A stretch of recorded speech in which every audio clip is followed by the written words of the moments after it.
Since the arrival of cruise missiles and the collapse of disarmament talks, what hope can Michael Heseltine offer of avoiding a new arms race? He will speak live on Weekend World this Sunday at noon. And on Channel 4 tomorrow evening at 10:30, the nuclear debate continues with a special report on Euro missile crisis. That's The Elephant and the Monorail tomorrow at 10:30 on Channel 4. This week on the South Bank Show, a profile of the Scottish artist Ian Hamilton Finlay, a man who's so uncompromising that he's prepared to go to jail for what he believes in. If you were sent to prison, what do you think you'd be going to prison for? Oh, I'm quite clear about that. I would be reminding the world that at one time the arts contained the idea of aspiration, piety, morality, goodness and beauty. That's Ian Hamilton Finlay. And in part 2, Melvyn Bragg interviews Lord Gowrie, Minister for the Arts, about the government's cuts in arts funding. That's tomorrow night at 10:30. Next tonight, Janet Street Porter hosts her late-night show After Midnight. These parking meters are getting in tip-top condition for Christmas. They're preparing themselves for anyone who's thinking of coming to London by car. So don't play into their hands. With the London Connection through ticket, it's dead cheap to get to the West End. So doesn't it make sense to take the train? This Christmas, don't let the meters have the last laugh. Just remember, this is the age of the train.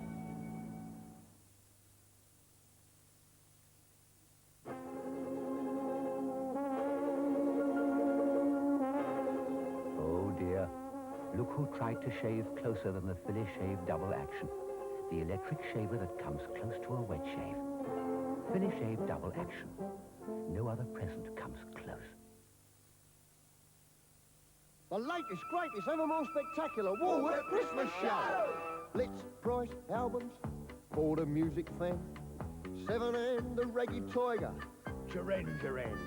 Ask for Paul McCartney and we're sure to have the man. Can we get your imagination? Of course we can. Chaz and Dave's new knees up for all your party hits. Genesis by Genesis. The Eurythmics. Take a trip to Woolworth and join in the record blitz. It's the latest, greatest, ever more spectacular Woolworth Christmas show.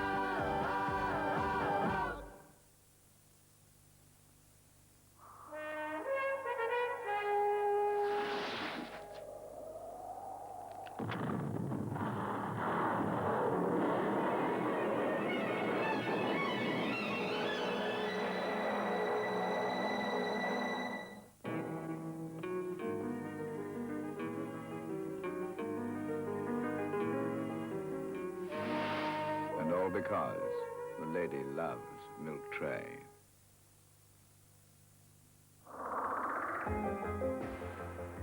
Christian Dior creates a new sensation.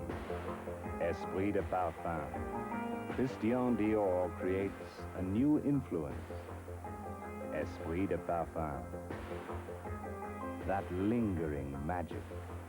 A new strength of fragrance. A long-lasting quality. Esprit de parfum. Miss Dior, a luxury for every day.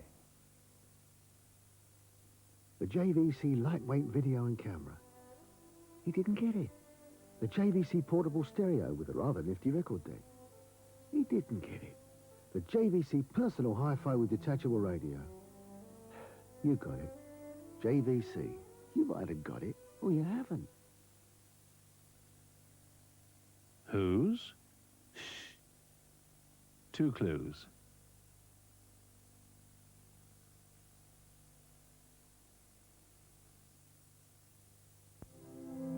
Ever noticed those little gestures that say so much more than is being said?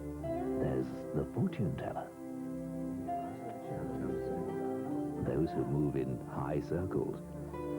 Those who skate around the edge. Even those who tip the balance in their favor all agree the grandest gesture is Grand Marnier. Fine old cognac with a whisper of wild orange. Grand Marnier, the grand gesture. Seen Dave lately?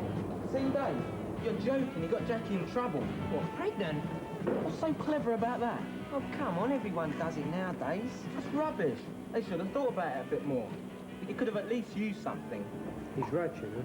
If you want to know more about birth control or you just want to talk to somebody, ring 928-5656 now.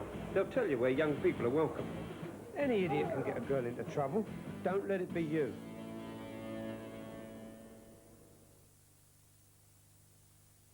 And now the London News Headlines. Extra police are on duty throughout the capital tonight after this morning's terrorist bomb blast at the Woolwich Royal Artillery Barracks. There are fears the attack could be the start of a Christmas bombing campaign, but so far it's not clear who was responsible. An alleged spokesman for the Scottish National Liberation Army says they planted the bomb, but Scotland Yard are convinced there's an Irish connection. Hungarian chess grandmaster Janos Flesch and his wife have been killed in a road accident in Kent. They were driving from London to Ramsgate, where Mr. Flesch was due to resume play in a Masters tournament. On the Thanet Way near Whitstable, their car was in collision with a lorry. A young Oxford United football fan is in a serious condition in hospital after being stabbed in the back, chest and head following his team's second-round FA Cup tie at Reading. 16-year-old Andrew Hopkin was attacked by a group of youths outside a pub near the Elm Park ground. Earlier during the match, the referee had to stop play for 3 minutes when bricks were thrown from the terraces and supporters charged a police cordon. 7 policemen have been injured, one of them seriously, in a coach crash on their way to Greenham Common. The coach taking them to the missile base in Berkshire plunged down a bank and ended up in a field. Hundreds of police will be on duty at Greenham Common tomorrow when tens of thousands of peace protesters are expected to gather for a mass demonstration. Police are stepping up their hunt for a gang of children who've stolen hundreds, if not thousands of pounds from widows and pensioners in the Thames Valley area. Latest victim is a 75-year-old woman living alone in Finchhampstead in Berkshire, who was robbed of £500 by 2 12-year-old boys.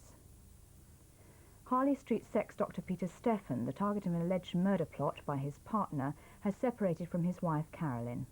He says their parting has nothing to do with false claims of an affair between his wife and Dr. Brian Richards, who's been accused in America of conspiring to have him killed. Divorce proceedings are expected to start shortly. And finally, London's heading for one of its coldest nights of the year, with temperatures of 5 below zero in some suburbs. The London Weather Centre are warning motorists to beware of black ice on the roads. Well, that's the local news for tonight. Now, After Midnight, which takes a rather tongue-in-cheek look at events.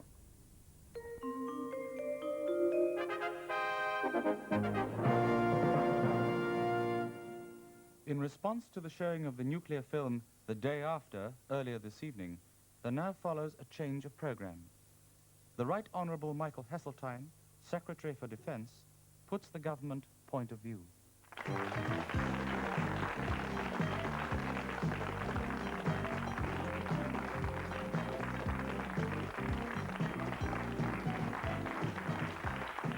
Good evening, and welcome to the Michael Heseltine Show. I'll be with you for the next 52 weeks, popping up regularly after any programmes that the government is a little bit worried about, and putting the government's case, in which I hope will be a light-hearted and entertaining way. For the first of my shows, I'd like to put you straight about a silly little film that you may have just seen called The Day After. Now, this film is no better than propaganda. Well, it's better than our propaganda, which is why I'm worried about it. No, but seriously, nuclear war is unthinkable. So don't think about it. If there is a war, and this is not a government that makes rash promises, if there is a war, then there will be survivors. I will be one of them. You probably won't be, and so the day after shouldn't concern you too much. Well, that's about it from me. I'll be back next Saturday to state the government's case against World of Sport, when my guests will be Lulu and Roland Watt. See you then.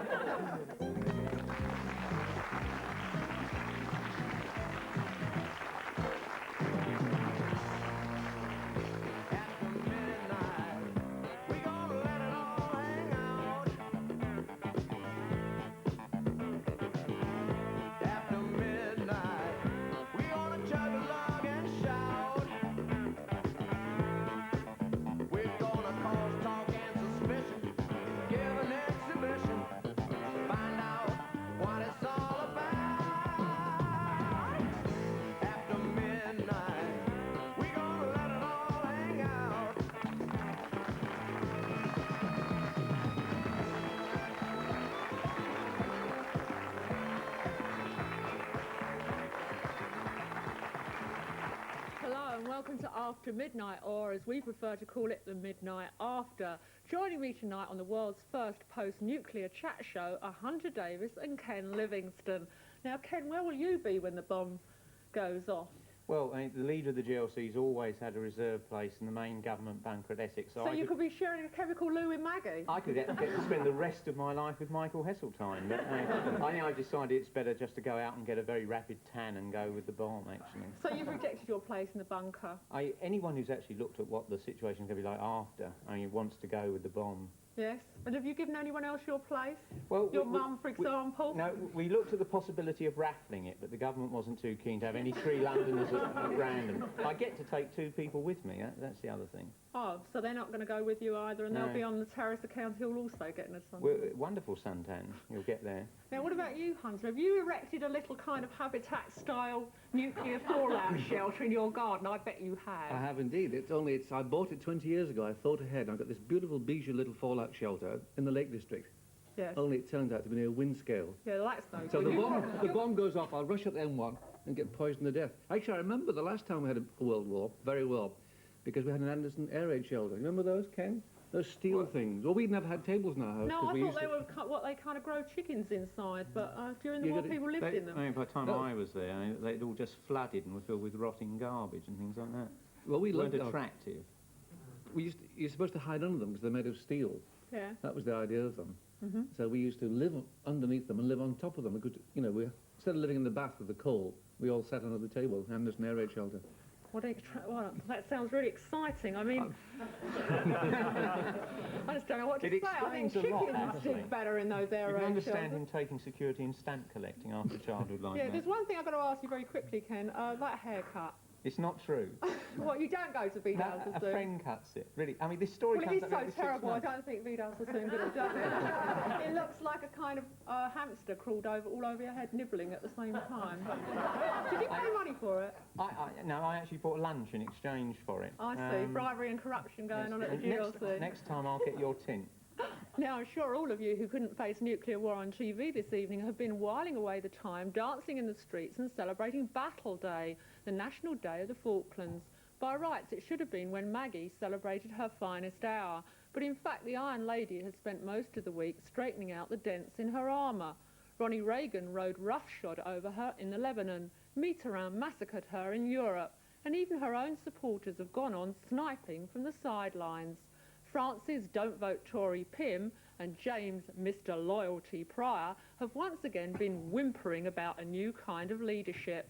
But is this the start of the long-awaited rebellion, or just the wets dribbling on as usual? Well, to tell us more, we've invited along a guest who is pretty unusual as Tory wets go. For a start, he's got a sense of humour. He's even been known to make jokes in public about Mrs Thatcher. It seems he's either very brave or very foolhardy. Either way, he's agreed to explain to Red Ken Livingston what the wets are really up to. Will you please welcome Julian Critchley?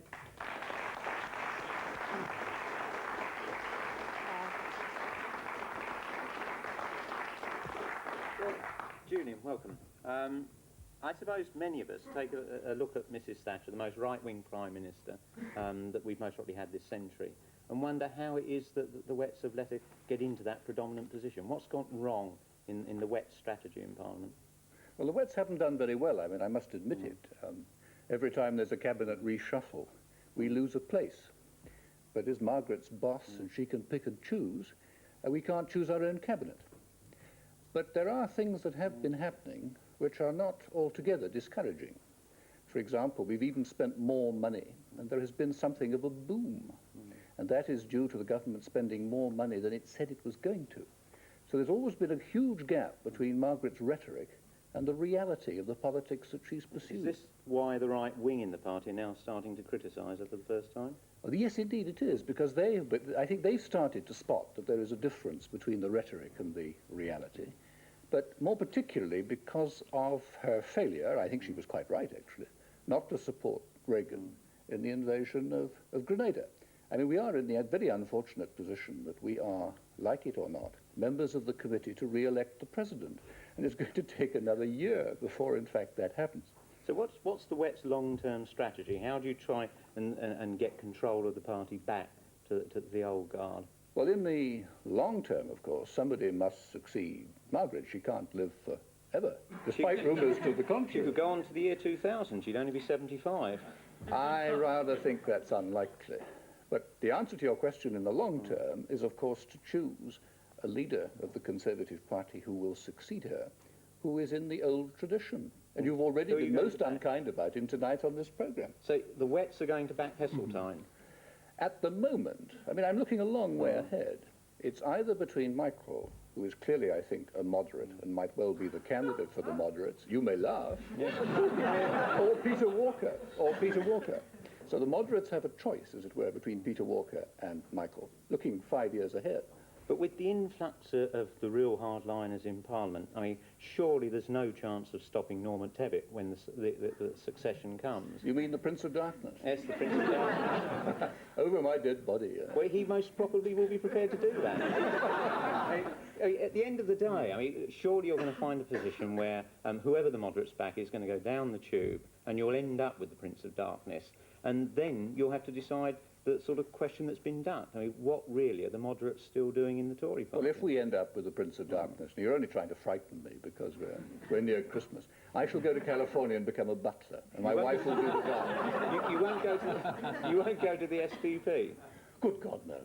Well, there was this wicked rumour back up just before the Falklands War that about 10 or 12 Tory MPs were just on the point of defecting before the Falklands War turned the polls round. That is a wicked rumour. In fact... you didn't toy with the idea at all? It crossed my mind, but only I dismissed it promptly. I mean, it's a serious point, because those of us in the Conservative Party who stand for an older tradition and a different tradition, it's our party just as much as anybody else's, and we want to stand and fight, and we want to fight our corner. And sooner or later, we shall win a few victories. So, one prediction for the future. Do you think there's going to be the votes in both houses of Parliament to abolish the GLC?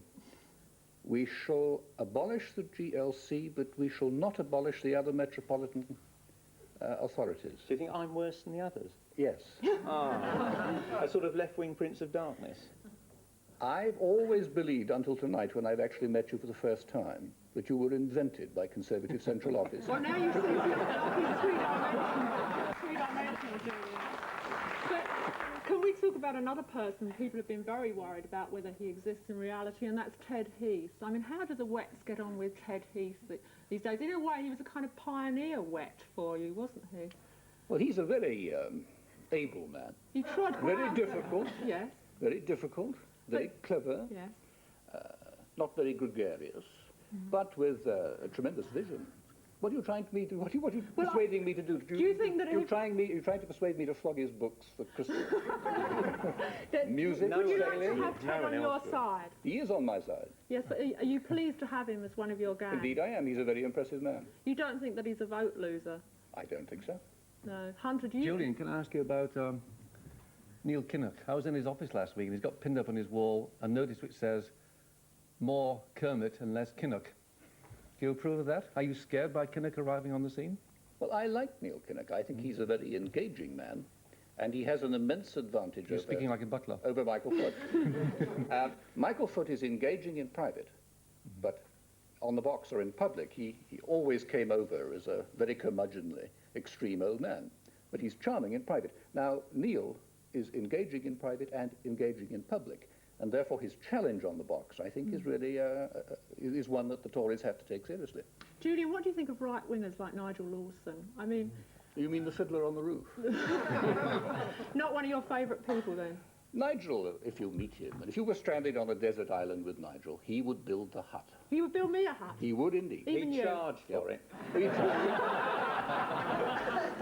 He's someone that you really want as a friend, but not as an enemy. I rather suspect that he might be an enemy, but I don't know. I haven't been rude about him recently. Is your life very difficult? I mean, on a day-to-day basis in Parliament? I mean, you are rather outspoken. And how can you ask a married man if his life is difficult? But do you... Life is always difficult. Does Maggie slap your wrist when you're horrible about her in public? Or make remarks about her future? I have made jokes about Margaret in the past, but I'm never going to make another joke about Margaret because I get into such hot water. And I have to explain jokes, and if you explain jokes, they're no longer funny. She's lacking in a sense of humour about the joke. I think a lot of girls are lacking in sensitivity.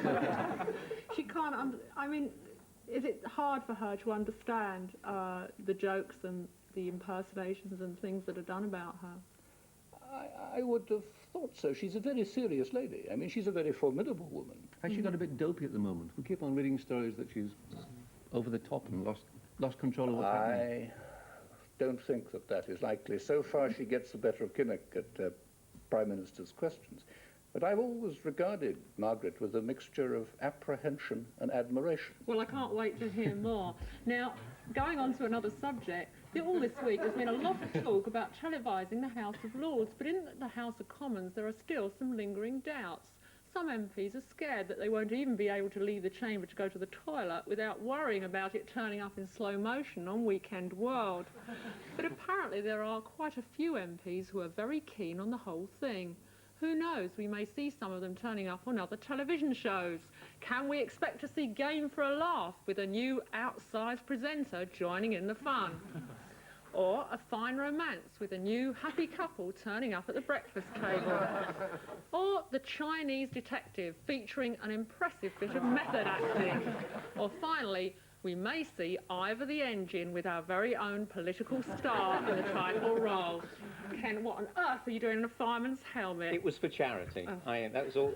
I didn't get a penny for it. It was a huge scooter that was being taken all the way down by pedal power and foot power to Brighton or something. Yeah. Julian, do you think there are some MPs who just wouldn't look any good on the box if the House of Commons was televised? I mean, there must be a few who are so vain they'd never get out of the gents. They'd be kind of printing away. It would be difficult to decide who was the vainest member of Parliament. The competition is excessively strong. Do you think it's more on the Tory side than on the Labour side, this vanity about... Our vanity is physical. Their vanity is intellectual, and we are both mistaken. Tell us the most vain in each party. Ah, no, you don't. Don't you get me into any more trouble just before Christmas. I am not going to do that. Tell us the most physical, then, in each party. Who's most physical? Physical? Yes. Oh, Cyril Smith is the most. Cyril Smith, yes.